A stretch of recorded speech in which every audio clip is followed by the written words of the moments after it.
நம்மளுடைய இந்த அரசியல் பயணத்துல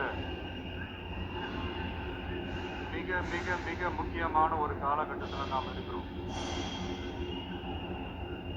நான் ஏன் இதை இவ்வளவு அழுத்தமா சொல்றேன் அப்படின்னா,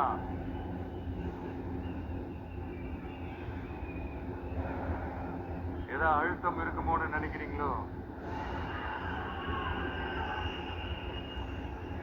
அழுத்தமா நமக்கா?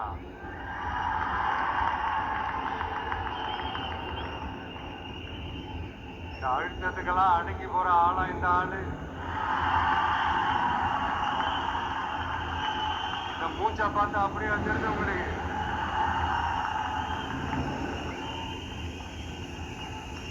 அதனால அப்படியெல்லாம் நடக்காது. அதுவும் முக்கியமா நம்ம கிட்ட அதெல்லாம் நடக்கவே நடக்காது. ஆனா அழுத்தம் இருக்குதான்னு கேட்டீங்கன்னா இருக்குது. அது நான் இல்லைன்னு சொல்ல வரல. நமக்கு இல்ல, மக்களுக்கு.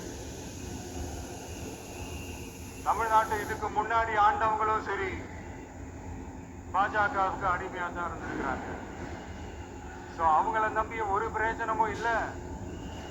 இப்ப ஆண்டுகிட்டு இருக்கிற இந்த திமுக அரசாச்சும் நமக்கு ஏதாவது செய்வாங்கன்னு பார்த்தா இவங்களும் அவங்கள மாதிரியா தான். இன்னும் சொல்ல போனா ஒரு படி மேல, இன்னும் மோசம்.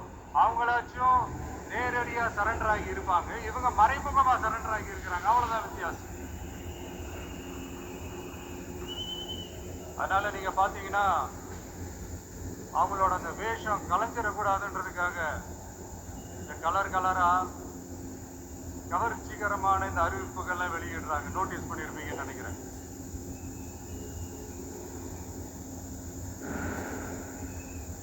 அதனால